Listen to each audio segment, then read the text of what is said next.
Om Swastiastu, yang saya hormati Ibu Gusti Ayu Ketut Rencana Sari Dewi SEMSI sebagai dosen pembimbing utama, yang saya hormati Ibu Sunita Devi SEMSI sebagai dosen pembimbing pendamping, yang saya hormati pula Bapak Dr. Edi Sujana SEMSI AK sebagai dosen penelaah. Sebelumnya perkenalkan nama saya Komang Dodi Sutawan dengan NIM 17170511097, Program Studi Akuntansi S1, Fakultas Ekonomi Universitas Pendidikan Ganesha. Baik, pada kesempatan kali ini saya akan mempresentasikan proposal dari skripsi saya yang berjudul Pengaruh Sosialisasi SAKMKM, Pemahaman Akuntansi, Tingkat Pendidikan, Umur Usaha, dan Tingkat Kesiapan Pelaku UMKM terhadap penerapan SAKMKM di Kabupaten Karangasem. Adapun pokok pembahasan dalam presentasi ini yaitu yang pertama, pendahuluan, yang kedua yaitu adalah kajian teori, yang ketiga yaitu adalah metode penelitian. Nah, baik, langsung saja ke pendahuluan. Latar belakang dalam penelitian ini adalah saat ini Indonesia sedang menghadapi pandemi COVID-19. Nah, pandemi COVID-19 ini memberikan dampak di segala aspek kehidupan, salah satunya sektor perekonomian. Penunjang perekonomian terbesar di Indonesia didominasi oleh keberadaan UMKM. Dalam pengklasifikasian UMKM, usaha mikro adalah usaha yang paling banyak ada di Kabupaten Karangasem tiap tahunnya. Berikut adalah data jumlah UMKM menurut Dinas Koperasi dan UMKM, yaitu tahun 2016 berjumlah 27.712 UMKM, kemudian tahun 2017 yaitu berjumlah 30.099 UMKM, kemudian tahun 2021 adalah berjumlah 57.453 UMKM. Nah, dari banyaknya UMKM yang teridentifikasi tersebut, perlu diteliti apakah laporan keuangan usahanya sudah disusun dengan baik atau tidak. Berdasarkan Peraturan Pemerintah Republik Indonesia Nomor 17 Tahun 2013, Pasal 48 tentang pengawasan dan pembinaan UMKM, kemudian Pasal 49 dijelaskan dalam rangka pembinaan serta pengawasan, sebagaimana yang disebutkan dalam Pasal 48, yaitu pemegang izin usaha wajib menyusun pembukuan kegiatan usahanya.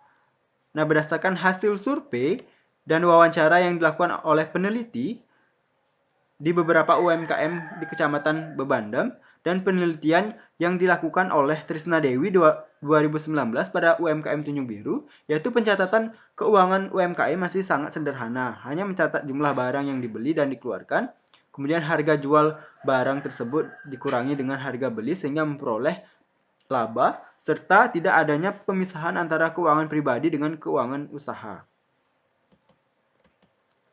Untuk dapat memajukan UMKM dan menjadikan UMKM lebih mandiri, maka pada tanggal 18 Mei 2016 dilaksanakan rapat serta disahkan Exposure Draft atau XED SAKMKM serta diberlakukannya efektif pada tanggal 1 Januari 2018 dan penerapan dini dianjurkan.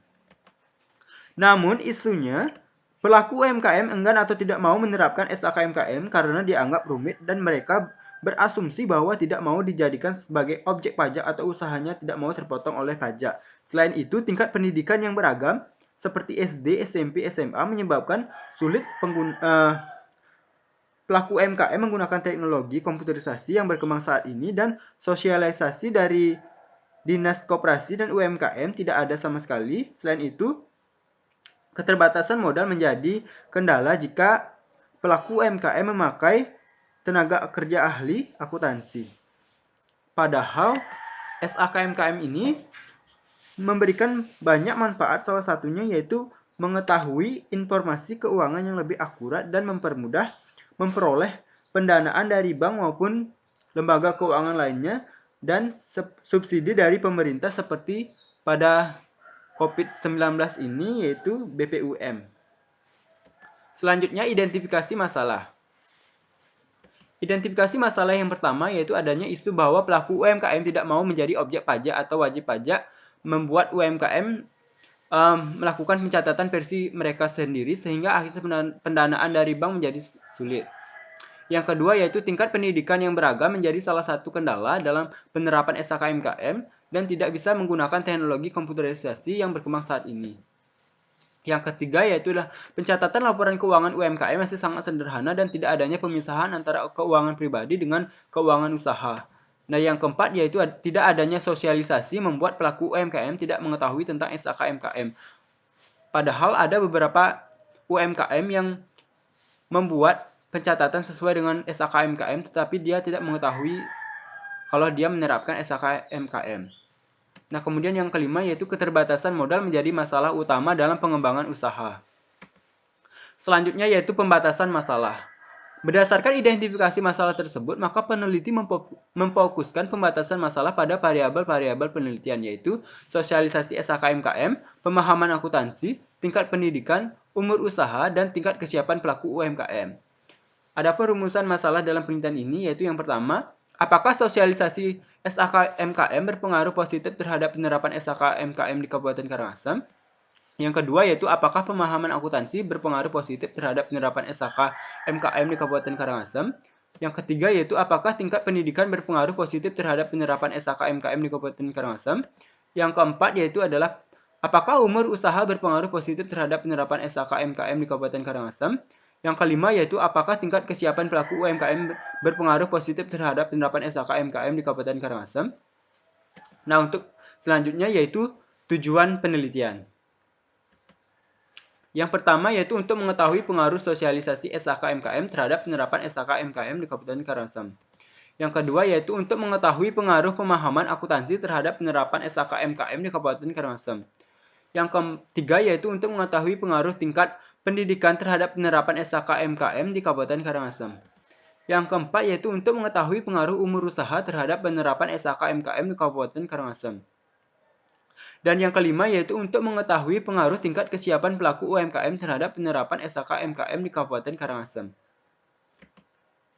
Adapun manfaat penelitian dalam penelitian ini yaitu ada dua, yaitu teoritis dan praktis. Manfaat teoritis yaitu sebagai literatur atau pertimbangan dan referensi mengenai teori stakeholder yang memiliki kaitan dengan variabel-variabel dalam penelitian.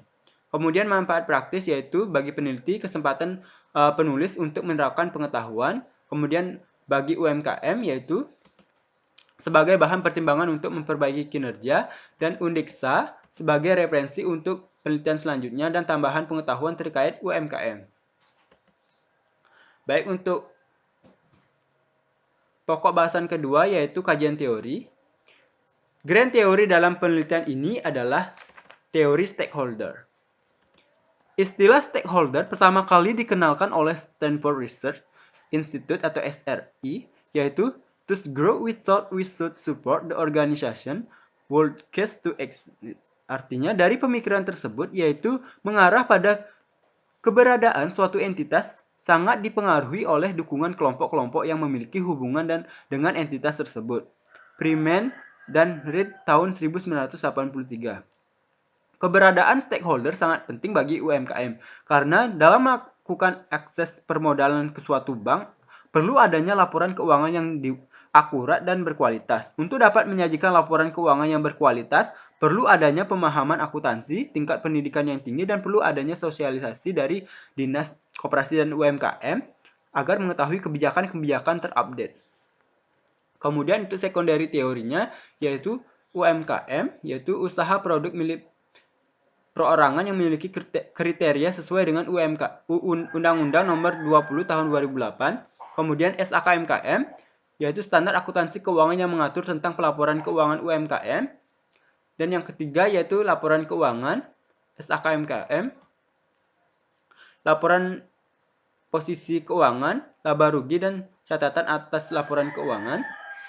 Kemudian ada sosialisasi, pemahaman akuntansi, tingkat pendidikan, dan umur usaha, serta tingkat kesiapan. Untuk selanjutnya yaitu kajian hasil penelitian yang berkaitan. Menurut Swastini 2018, yaitu pemahaman akuntansi berpengaruh positif terhadap penerapan SKKMKM. Kemudian menurut Rafika 2018, tingkat pemahaman akuntansi dan tingkat kesiapan pelaku UMKM berpengaruh positif terhadap implementasi SKKMKM. Kemudian menurut Nur Hidayanti tahun 2019 yaitu tingkat pendidikan berpengaruh positif terhadap sedangkan umur usaha tidak berpengaruh secara signifikan terhadap implementasi SKKMKM. Kemudian menurut Swastini yaitu tahun 2018 umur usaha memiliki pengaruh positif dan signifikan terhadap penerapan SKKMKM. Kemudian menurut Darmasari dan Wahyuni tahun 2020, yaitu sosialisasi SKMKM, pemahaman akuntansi tingkat kesiapan pelaku UMKM memiliki pengaruh positif dan signifikan terhadap penerapan SKMKM. Kemudian untuk kerangka berpikir bisa dilihat di slide, yaitu pengaruh variabel independen yaitu X1, X2, X3, dan X4, X5 berpengaruh secara parsial terhadap variabel independen atau terhadap variabel dependen atau Y. Selanjutnya,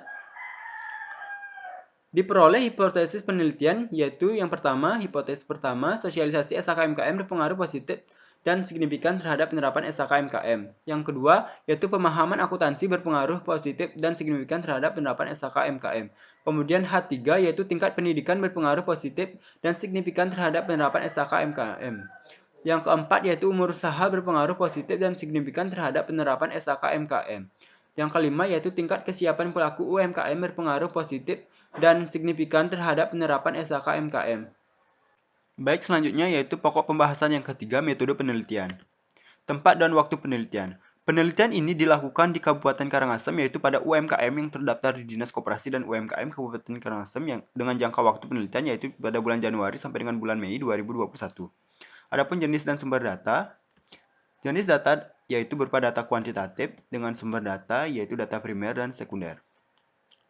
Selanjutnya rancangan penelitian, di mana judul dilatar belakangi oleh beberapa masalah, kemudian didukung oleh kajian teori dan dibuatkan metode penelitian, barulah didapatkan hasil penelitian. Kemudian, yang terakhir, penarikan kesimpulan. Populasi sampel dan teknik pengambilan sampel.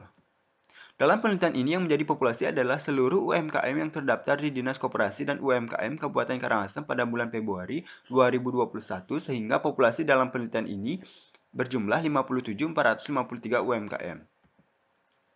Penentuan sampel dalam penelitian ini yaitu menggunakan probability sampling yaitu sampling area atau cluster sampling. Dalam penentuan jumlah sampel, dalam penelitian ini menggunakan tabel Ishak-Misael dengan tingkat kesalahan 10%, maka diperoleh sampel sebanyak 270 UMKM. Kemudian metode pengumpulan data, yaitu menggunakan kuesioner dengan skala pengukuran yaitu skala Likert dengan 5 poin. Kemudian untuk indikator-indikator variabel-variabel yang diukur dalam penelitian ini yaitu yang pertama sosialisasi SKMKM, yaitu yang indikator yang pertama yaitu seminar sosialisasi SKMKM, kemudian variabel yang kedua yaitu adalah pemahaman akuntansi. Indikator yang diukur adalah penyusunan laporan keuangan. Variabel yang ketiga yaitu tingkat pendidikan. Indikator yang diukur yaitu adalah mengikuti pelatihan. Dan yang keempat yaitu umur usaha, yaitu indikatornya waktu yang ditempuh untuk menunjukkan kemampuan bersaingnya. Indikator untuk tingkat kesiapan pelaku UMKM yaitu pentingnya standar akuntansi dan kontrol terhadap jalannya usaha.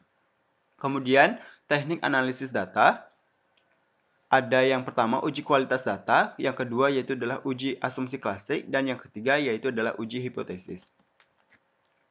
Baik, sekian yang bisa saya sampaikan. Mohon maaf apabila ada salah kata. Saya akhiri dengan mengucapkan terima kasih dan para mesanti. Om Santi Santi Santi Om.